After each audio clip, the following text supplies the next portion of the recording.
안녕하세요. 맛있는 성경입니다. 오늘은 출애굽기 5장부터 7장까지의 내용을 가지고 함께 은혜를 나누겠습니다. 이제 출애굽기 4장까지는 하나님께서 모세를 세우시고 그에게 사명을 주시면서 내 백성을 데리고 애굽에서 나오라, 이러한 소명을 주시면서 많은 약속들을 해주시고 많은 권능들도 약속을 해주십니다. 이제 바로 앞에 서는 때가 됐습니다. 5장부터는 이제 바로 앞에 서는 모세를 보게 되고 그를 통해서 하나님이 어떻게 역사하시는지를 우리가 살펴볼 수 있습니다. 내용을 함께 보도록 하겠습니다. 모세는 바로에게 하나님의 명령을 통보합니다. 오늘 성경 공부 제목이 협상이라고 했는데요. 협상이 아닌 이제 명령으로서 모세가 하나님의 명령을 통보를 하죠. 내 백성을 보내라. 그러니까 바로는 노예들의 하나님, 즉 모세가 섬기고 히브리 백성들이 섬기는 그 노예들의 하나님이 내린 그 명령을 거부합니다. 그렇죠? 이 명령을 순종할 이유가 없죠. 노예들의 하나님이 누군지도 모르고, 또한 이전에 요셉 시대의 바로가 아닌 하나님을 모르고 하나님을 거부하는 불신앙이 바로였기 때문에 거부는 당연한 것입니다. 결국 바로는 이 모든 것들이 핑계로서 너희들이 일을 하기 싫어서 하는 행동으로 간주하고 노동의 강도를 더욱 가중시키고, 그에 따라서 모세의 사명은 실패합니다. 하지만 그것이 하나님의 뜻 가운데 있다는 것을 아무도 몰랐기 때문에 그런 원망과 불평이 터져나오기 시작합니다. 결국 하나님의 명령에 불순종한 애굽의 모세가 경고했던 하나님의 재앙이 임하게 되죠. 자세히 내용을 살펴보겠습니다. 출애굽기 5장 1절을 보면은 내 백성을 보내라고 이제 바로 앞에 서서 모세가 하나님의 뜻을 전합니다. 그런데 여호와가 누구이기에 이렇게 한마디로 하나님의 이름과 하나님의 존재를 부인하죠. 그 이스라엘 백성들, 그들이 섬기는 신, 즉 바로가 볼 때는 여기 적혀 있는 것처럼 노예의 신을 비방하는 것이죠. 그래서 바로는 우리가 하나님에 대한 경외, 이런 거에 대해서 상당히 중요하게 여기지만 불신자, 불신앙을 가지고 있는 사람들, 비신자들은 하나님에 대해서 믿지를 않기 때문에 그 존재 자체를 부인하고, 또한 그분의 말씀은 더더욱이 불순종하는 입장을 보입니다. 우리도 마찬가지죠. 우리가 하나님을 알지 못했을 때는 똑같은 행동을 했겠죠. 하지만 하나님을 알고 난 다음에 만약에 바로처럼 하나님을 부인하는 행동을 한다면 그것만큼 하나님 앞에 큰 불경은 없을 것입니다. 우리의 불신앙, 우리의 죄악은 어떻게 보면 근본적으로 하나님을 알지 못하는 것, 하나님을 부인하는 것, 때로는 하나님을 망각하는 것부터 시작한다고 보면 될 것 같죠. 우리의 삶을 다시금 돌아보면서 우리가 하나님을 하나님답게 섬겼는지 다시금 회개하고, 하나님을, 전능하신 하나님, 또한 창조주 하나님의 그 반열에 올려드리고 우리가 경외하며 살아가는 하나님의 자녀가 되었으면 좋겠습니다. 바로는 결국 그 근본적인 죄, 즉 하나님을 알지 못하는 죄, 이것을 지금 짓는 거죠. 그리고 그러한 하나님을 알지 못하는 사람이었기 때문에 하나님을 비방합니다. 그 하나님을 알지 못하는 사람들은 특징이 있죠. 예배를 단순히 자기 만족을 위한 정서순화, 불안하고 초조하고 고난 가운데 있을 때 위로를 받기 위해서 교회를 나간다, 예배를 드린다, 이렇게 생각을 하죠. 또 하나는 우리가 성공하고 우리가 잘 되고 우리가 돈을 많이 벌고 자식이 잘 되고 건강하고 이러한 기복행위를 하기 위해서 예배를 드린다라고 생각을 하죠. 결국 바로는 4절에 나와 있는 것처럼 너희가 어찌하여 예배를 드린다는 핑계로 백성의 노역을 쉬게 하려느냐, 이렇게 하면서 노동을 가중시키죠. 자, 모세는 이제 사명의 실패를 경험합니다. 그리고 이제 모세는 사면 초가의 입장에 서 있는 거죠. 이유는 하나님께서 직접 말씀하신 사명인데 반드시 이루어 주신다고 했는데, 그렇게 믿었는데 실패를 한 거죠. 이제 하나님의 부재를 느낍니다. 모세뿐만 아니라 백성들까지도 하나님을 통해서 구원받고자 했는데 모세가 실패한 거죠. 백성들도 모세의 말을 믿지 않고 원망하기 시작합니다. 우리는 항상 그런 생각을 합니다. 우리가 믿음이 충만하든 어떻든 하나님으로부터 받은 확신과 믿음, 응답이 있다면 그것은 반드시 이루어진다고 생각을 하죠. 그리고 그 이루어짐에 있어서 장애물이나 고난이나 어려움은 그렇게 없다고 생각하고 쉽게 이루어진다고 믿습니다. 이유는 전능하신 하나님이 약속하신 것이기 때문에. 그런데 신구약을 통틀어서 보면 하나님이 언약하신 것이나 또한 약속하신 것, 기한, 이런 것들 또한 모든 것이 하나님의 뜻 안에서 이루어지는 것이지 우리가 생각한 대로 쉽게 이루어지는 것은 아니었습니다. 그 고난과 실패도 하나님의 응답의 과정이었고, 그리고 그 고난과 실패가 우리를 더욱더 믿음을 충만케 하기 위한 연단의 과정이었던 경우도 있습니다.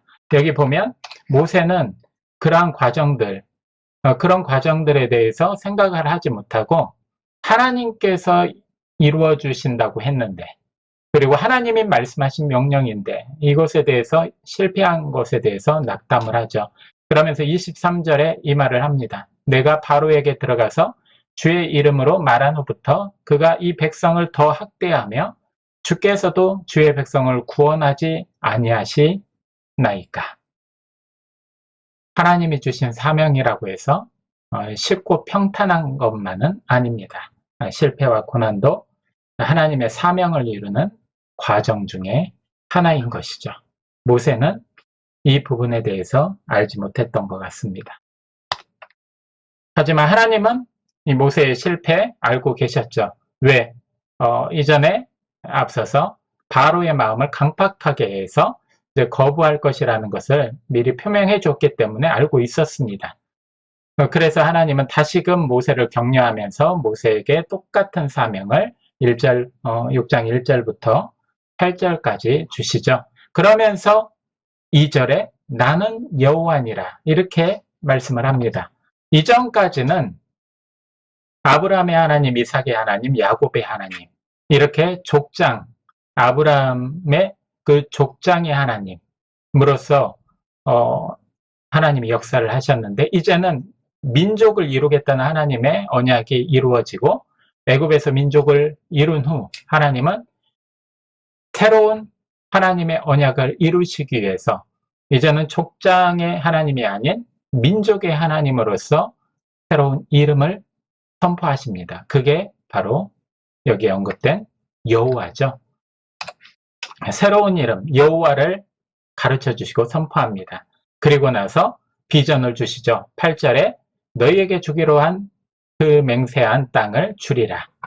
새로운 일을 행하시는 거죠. 새로운 이름의 하나님이 새로운 일, 즉 약속의 땅을 주리라고 격려하고 위로하면서 비전을 주십니다. 하지만 지금 실패를 경험했고 이스라엘 백성들도 노동이 가중되어서 죽을 것만 같고, 그래서 이스라엘 백성들은 모세가 하는 이 또다시 해주는 사명의 재확신에 대해서 불순종하는 모습을 보입니다. 그게 6장 9절에 나와 있는데요. 한번 6장 9절을 읽어보면 모세가 이와 같이 이스라엘 자손에게 전하나 그들이 마음의 상함과 가혹한 노역으로 말미암아 모세의 말을 듣지 아니하였더라.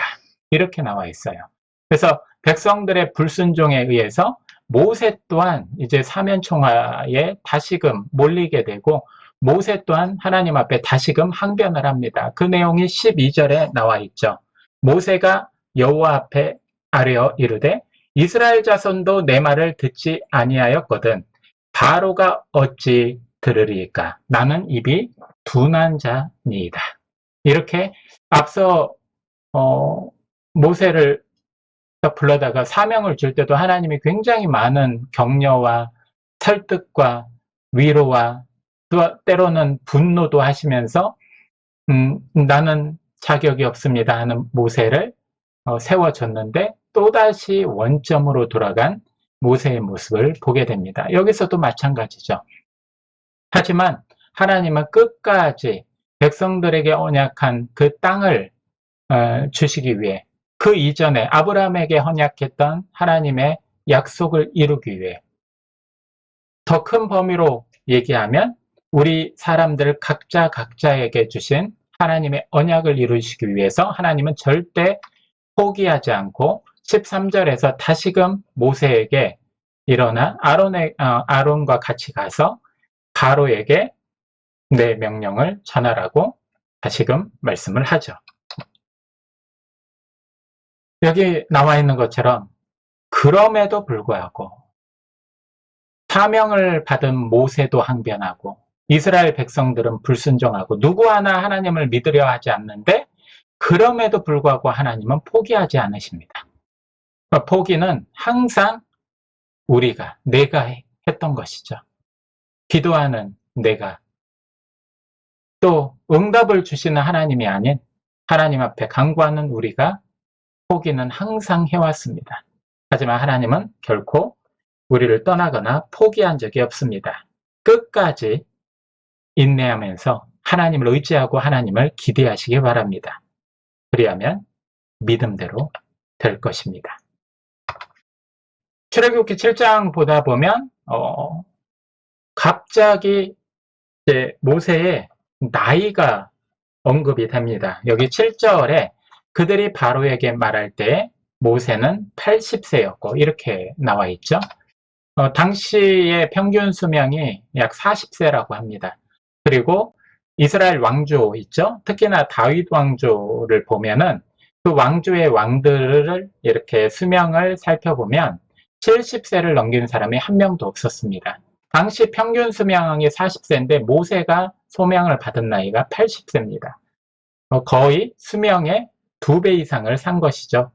그 2배 이상에 산 사람, 지금으로 따지면 거의 100세 가까이 되신 분이라고 한다면 이제는 그 나이가 되면 소망도 없고 더 이상 바랄 것도 없고 꿈도 없고 그냥 이대로 평안하게 살다가 죽음을 맞이하고 싶은 생각뿐일 것입니다. 하지만 모세는 그 나이에 부르심을 받았어요. 그 나이에 부르심을 받은 모세가 하나님 앞에 이제 사명을 거부하는 것. 출애굽기 1장부터 4장까지 계속 거부하는 이유가 바로 그것 때문일 수도 있겠죠. 하지만 하나님은 모세를 세워주셨습니다. 건강이 부족하면 건강 주시고 입이 어눌하면 지혜를 주셔서 또한 그 사람을 붙여주셔서 이 일을 감당케 하셨죠. 우리도 마찬가지입니다. 나이에 대한 선입관은 없앴으면 좋겠습니다. 하나님에 대한 사명, 교회에서의 사명뿐만 아니라 삶에서의 어떠한 우리가 가지고 있는 꿈과 목표 이런 것들을 나이 때문에, 형편 때문에 아니면 내 환경 때문에 포기하지는 마십시오. 하나님이 우리를 도우시고 하늘은 스스로 돕는 자를 돕는다고 했습니다. 하고자 하는 자, 그에게 하나님은 반드시 도움을 주시고 그 꿈을 이루게 해주십니다. 교회의 사명뿐만 아니라 삶의 사명, 방금 말씀드린 꿈과 목표에 성실히 임하기를 원합니다. 사명에는 나이가 중요하지 않아요. 그게 교회의 사명이든 삶의 사명이든. 하나님은 언제 사명을 받았나 아니면 얼마나 사명을 많이 수행했나 보다는 사명을 얼마나 성실하게 수행하고 있는지에 관심을 가지고 있습니다. 그러니 하나님께서 그 사명을 우리에게 주신다면, 그 부담감을 주신다면 아멘하고 나아가면 우리의 부족함과 우리의 연약한 건강과 우리의 또한 모자란 여러 가지 필요들을 하나님께서 채워주셔서 우리를 사명자로 이끌어 주실 것입니다. 오늘 출애굽기 5장부터 7장까지의 내용을 살펴봤습니다. 이제 한 가지 묵상해 보길 원합니다. 당신은 하나님이 주신 삶을 성실하게 살고 있습니까? 모세가 고령의 나이에 하나님의 사명을 수행한 것처럼 우리도 하나님이 주신 교회의 사명과 삶의 사명, 즉 꿈과 목표를 잘 수행할 수가 있습니다. 나이 때문에, 때로는 형편 때문에, 환경 때문에 나에게 주어진 사명과 꿈을 포기하며 살고 있다면 하나님의 말씀을 붙들고 도전하시길 바랍니다. 하나님께서 늙고 입이 어눌한 모세를 도우신 것처럼 하나님께서 당신의 부족함을 채우셔서 사명과 꿈을 완성하실 것입니다. 이상 출애굽기 5장부터 7장까지 내용을 마치고 다음 시간 출애굽기 7장부터 8장까지 내용을 가지고 함께 은혜를 나누겠습니다.